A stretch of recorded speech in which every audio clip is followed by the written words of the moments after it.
भ्रम हो गया कि ये लोग जो लोकसभा में जो इकट्ठे लड़े थे आज ये अलग अलग हो गए हैं, तो कहीं ना कहीं हमारे गठबंधन को भी प्रभाव पड़ा था उस वक्त और हमें नतीजे भी कुछ अपेक्षित मिले। खाने बांटने की औकात नहीं और 2 रोटी का ठेका लेकर के चले आए। ठीक है, 1 रोटी का ठिकाना नहीं और 2 रोटी का बयाना लेके चले आए।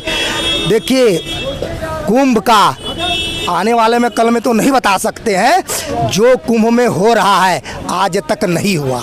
आपने कहा मंदिर जो बनाया था, तो मंदिर तो संविधान के उससे बना है, मंदिर कोई किसी के बनने से नहीं बना। कायदा कानून जो संविधान में चल रहा था, संविधान के अनुसार ये तो सर्वोच्च न्यायालय का फैसला था मंदिर बनाने का।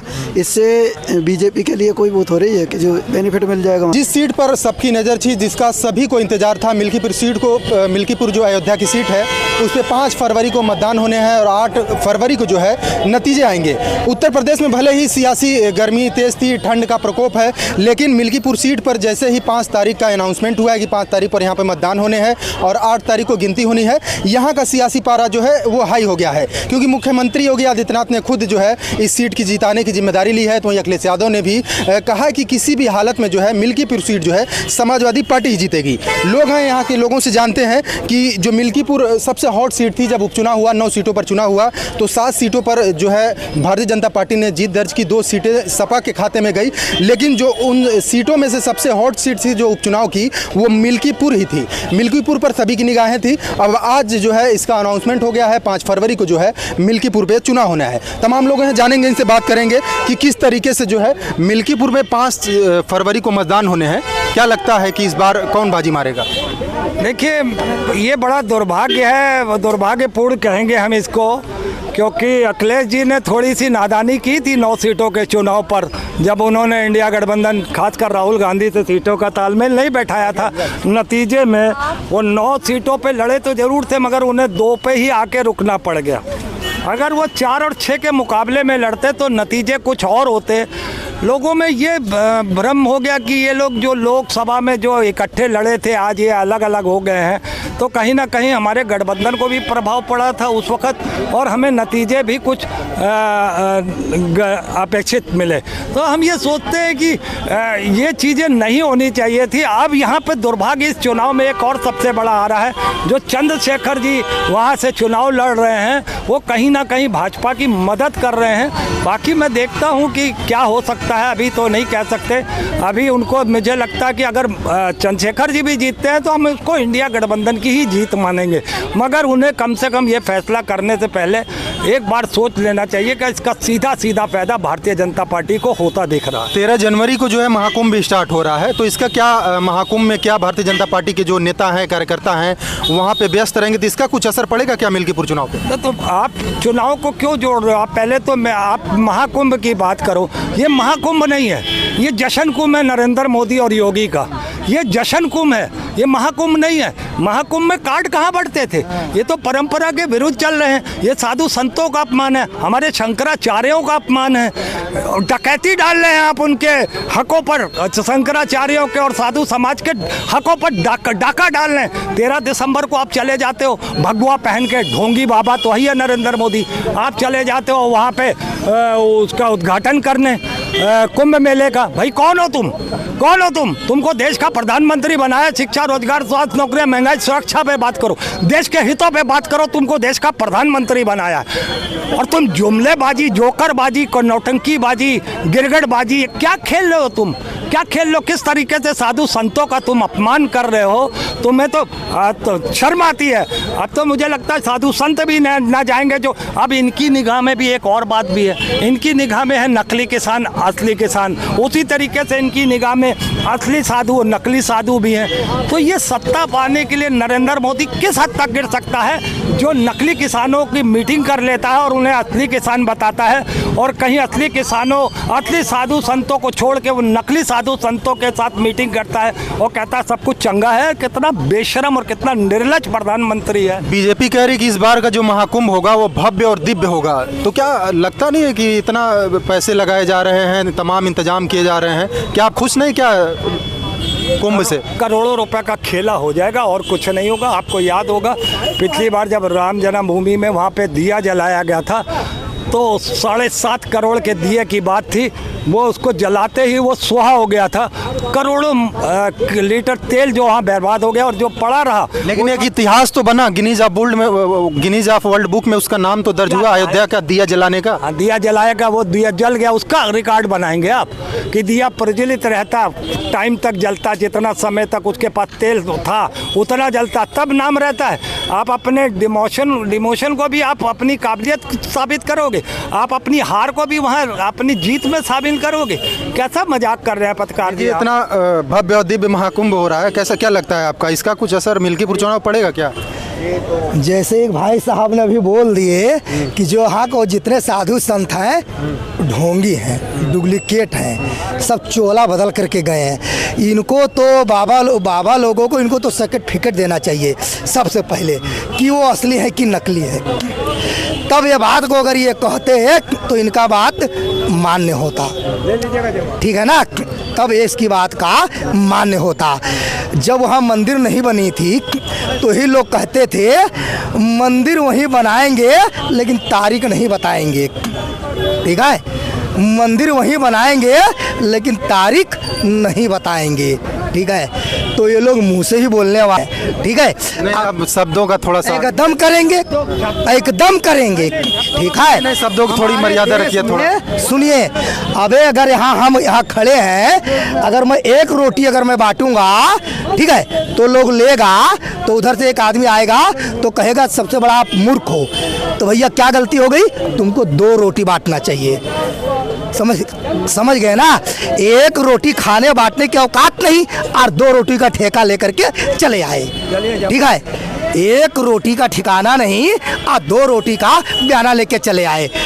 देखिए, कुंभ का आने वाले में कल में तो नहीं बता सकते हैं, जो कुंभ में हो रहा है आज तक नहीं हुआ। जो कुंभ में हो रहा है वो आज तक नहीं हुआ, ऐसा इनका कहना है। हाँ, भ्रष्टाचार नहीं हुआ कुंभ में कभी भी, ना ही वो जश्न मनाया गया, ना ही कार्ड बांटे गए, ना ही असली साधु संतों को वहाँ से इग्नोर किया गया। और ये कह रहे हैं कि ये चिट लगाएंगे कौन सा असली है कौन सा, तो ये तो प्रधानमंत्री तो कपड़े देख के पहचान लेता है ना लोगों को कि ये मुसलमान है या हिंदू है, वो पहचान लेता है ये असली है किसान है नकली किसान है। तो इन लोगों को ज़्यादा मालूम है। शंकराचार्यों ने राम जन्मभूमि में जन्म मंदिर जो बना है उसका कोई विरोध नहीं किया था, बल्कि यह कहा था कि प्राण प्रतिष्ठा अगर मूर्ति की होगी तो मंदिर को मुकम्मल होने आने के बाद ये अशुभ होता है। इस तरीके से आधे अधूरे मंदिर में भगवान राम की मूर्ति की प्राण प्रतिष्ठा करना, मगर ये तो अंधभक्तों को यही नहीं मालूम है। ये तो कहते हैं मंदिर की प्राण प्रतिष्ठा हो रही है। अरे मंदिर की कहाँ से प्राण प्रतिष्ठा होती है, वो तो मूर्ति की होती है। मगर वही है ना, चौथी पास राजा के ये अंधभक्त ये भी बायली हैं, इनके लिए कोई शब्दों का प्रयोग नहीं करना चाहिए। मैं एक लाइन को और बोल दूं कि इनकी निगाह में असली और नकली का यही जान सकते हैं, हम नहीं जान सकते हैं।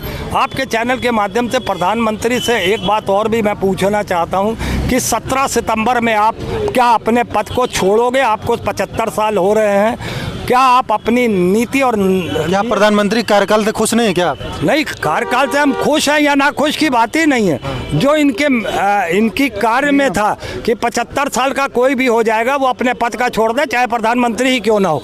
तो क्या प्रधानमंत्री 17 सितंबर को अपने पद से त्याग पत्र देंगे? अभी आपने सवाल बहुत अच्छा किया कि क्या प्रधानमंत्री से नाखुश हैं। हम तो आज की बात नहीं, हम 2014 से ही नाखुश हैं। जिस वक्त देश के प्रधानमंत्री ने संसद की चौखट पे दंडवत प्रणाम किया था, मैं यकीन करिए मैंने पूरे यकीन से कह दिया था कि देश में कोई बहुत बड़ा कॉमेडियन, बहुत बड़ा एक ज़रा बहरूपिया सा बैठ चुका है जो इतना पाखंड करके संसद के अंदर घुसा है। तो मैंने अभी एक गीत, भजन का गीत है, मैं आपके चैनल पे भी बोलना चाहता हूँ। चलो बुलावा आया है, मर्दर्शन मंडल ने तुझको बुलाया है। चलो बुलावा आया है, अडवाणी ने तुझको बुलाया है। 10 सालों से कर भ्रष्टाचार तू विश्व गुरु कहलाया है, चलो बुलावा आया है, मार्गदर्शन मंडल ने तुझको बुलाया। मैं यही देखना चाहता हूँ प्रधानमंत्री को, वो अपने आचरण में, वो अपने नीति और नीति में, अपनी बात में वो कितना दमदार है। अभी आपको बताएं, जब वो कनाडा के प्रधानमंत्री ने अभी अपना त्याग पत्र दिया है, वो ये कहने लगी जनता न मेरे कार्यों से खुश है, न मेरे ही किसी मंत्री के कार्यों से खुश है, तो मैं अभी अपना त्याग पत्र देता हूँ। मार्च तक वो पद पे हैं, जबकि उनका कार्यकाल अक्टूबर तक था। नैतिकता ये होती है, नैतिकता ये नहीं होती है कि आपको 240 सीटें मिली हैं और आप अपने सीट पे बैठे हुए हो, जबकि आप 5-5, 6-6 बिल लाते हो, वो औंधे मुंह गिर जाते हैं। जो समर्थन में आपकी पार्टियां थी वही आपको कहीं ना कहीं बेइज्जत करने पे तुली हैं। मगर आप जैसा पहला प्रधानमंत्री, हमने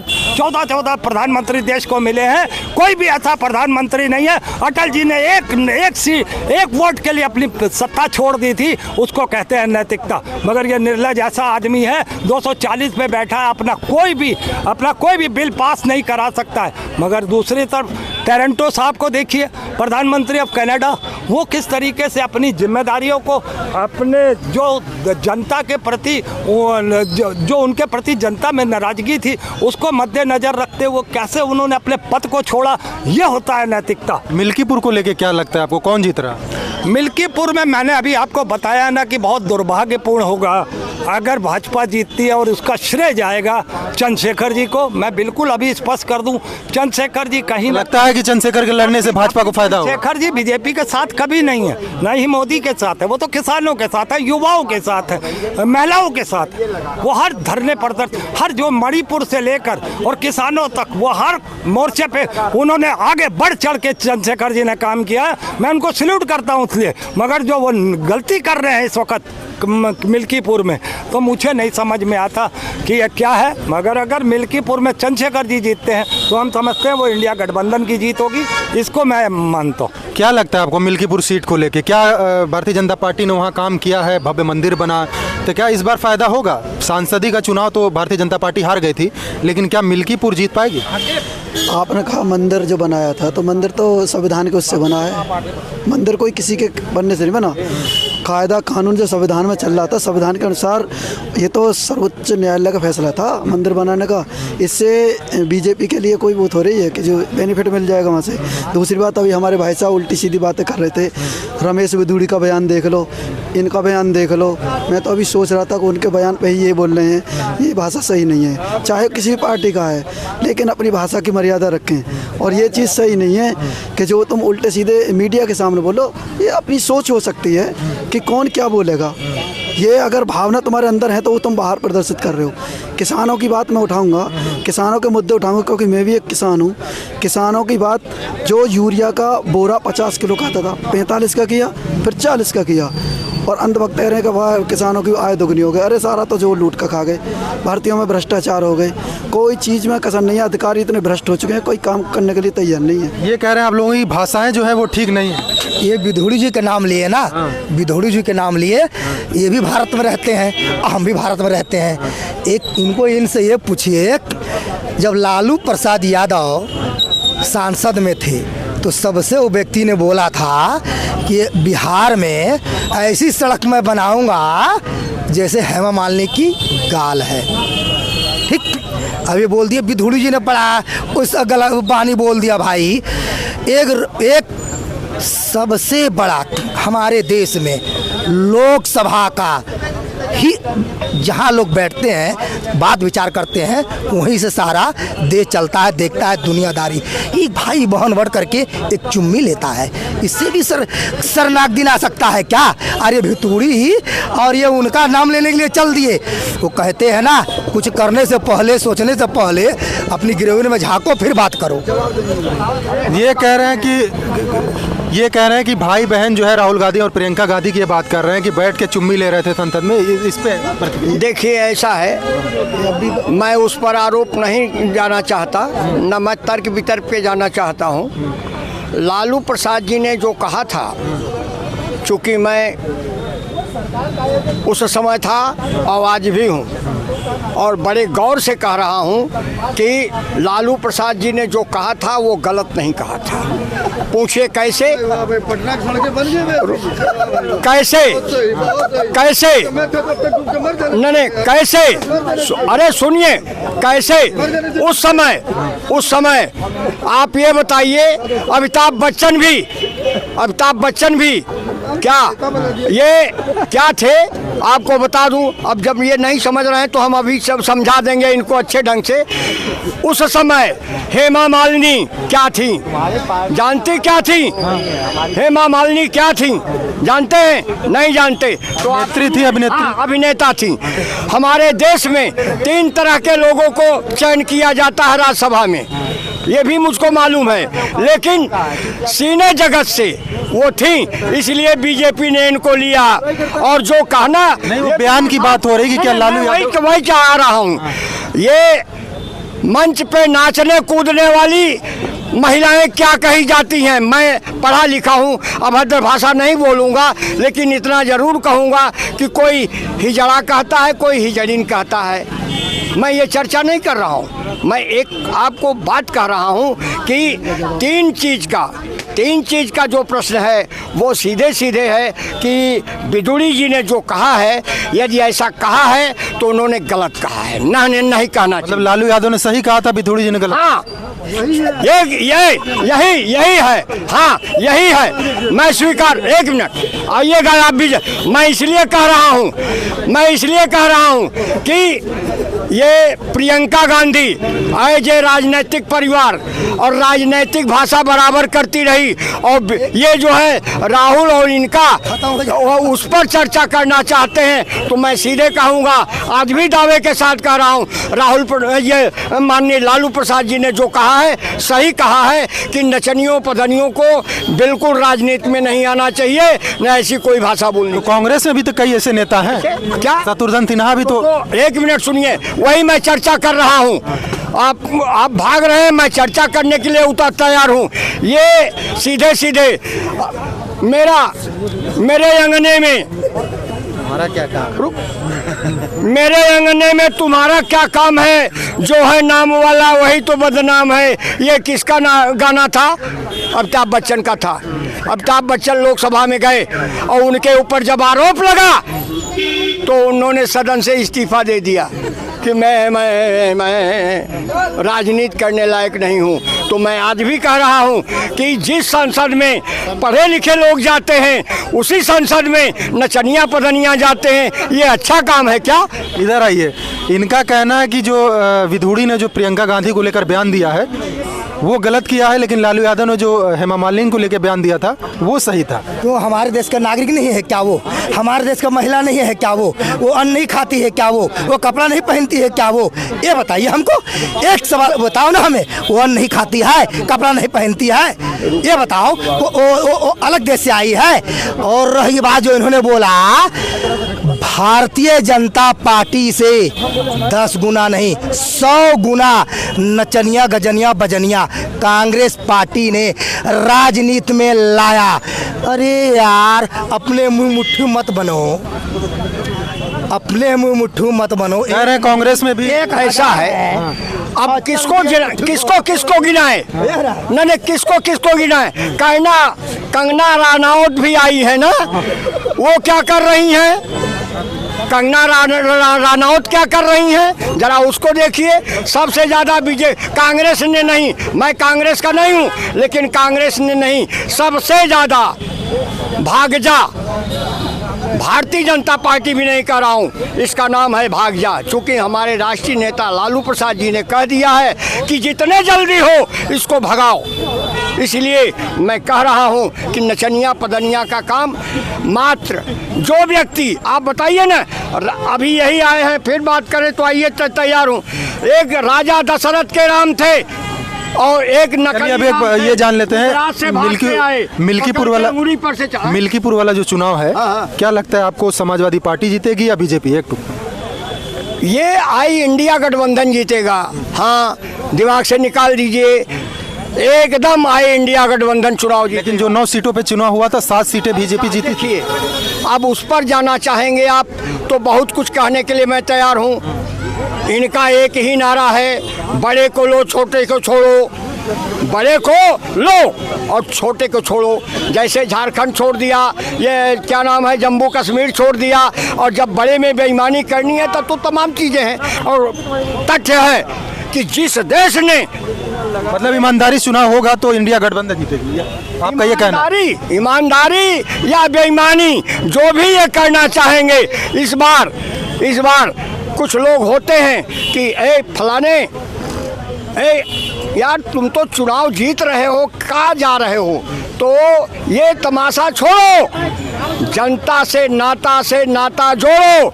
यदि कोई कह रहा है कि एक वोट ज़्यादा है तो ऐसी मुहल्ला, ऐसा बटन दबाओ, ऐसी बटन दबाओ, ऐसी बटन दबाओ, ऐसी बटन दबाओ, कम से कम 3 लाख से भाग जा हारे। क्या लगता है आपको मिल्कीपुर विधानसभा उपचुनाव होने हैं, कौन जीत रहा, मजबूत कौन है? सपा। कैसे?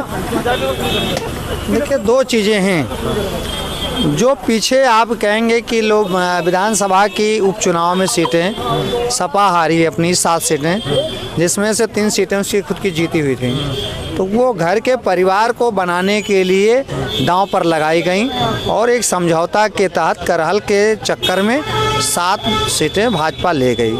लेकिन यहाँ ऐसी कोई मजबूरी नहीं है। 6 मंत्री इसीलिए योगी जी ने भी समझौते के तहत ही लगाया है कि 6 मंत्रियों को और भाजपा के जितने केंद्र शासित लोगों से चलने वाले लोग हैं उन्हीं को लगाया गया है, और इनको हार का मुंह दिखाना है। योगी आदित्यनाथ का ये अपना सपना है और इसलिए वहाँ से सपा जीतेगी। लेकिन कहीं ना कहीं मुझे ऐसा लगता है, एक संशय भी वहाँ पर बन रहा है कि अगर अवधेश पासी के परिवार के लोगों को टिकट दिया जाएगा तो सपा भी हारेगी, भाजपा भी हारेगी, आज़ाद समाज पार्टी। तो बात तो सामने आ रही है कि अवधेश प्रसाद के जो लड़के हैं वो चुनाव लड़ेंगे समाजवादी पार्टी। आज़ाद समाज पार्टी फिर ले जाएगी, आज़ाद समाज पार्टी ले जाएगी। लगता है आपको कि आज़ाद समाज पार्टी जीत सकती है? बिल्कुल ले जाएगी। लेकिन आपको क्या लगता है?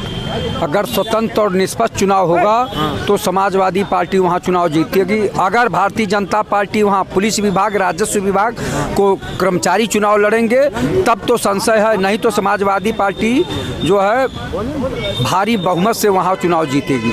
तो सारे लोगों से जान लेते हैं एक एक बात में, कौन जीत रहा है मिल्कीपुर विधानसभा उपचुनाव से? समाजवादी पार्टी। समाजवादी पार्टी। और भी लोगों इनसे भी जानने की कोशिश करते हैं कौन जीत रहा है, क्या लगता है? तमाम लोग थे, तमाम लोगों से बातचीत की। मिल्कीपुर जो विधानसभा के उपचुनाव की सीट है, ये हॉट सीट थी। 10 सीटों पर उपचुनाव होने थे, लेकिन मिल्कीपुर को होल्ड कर दिया गया था। 9 सीटों पर चुनाव हुए थे।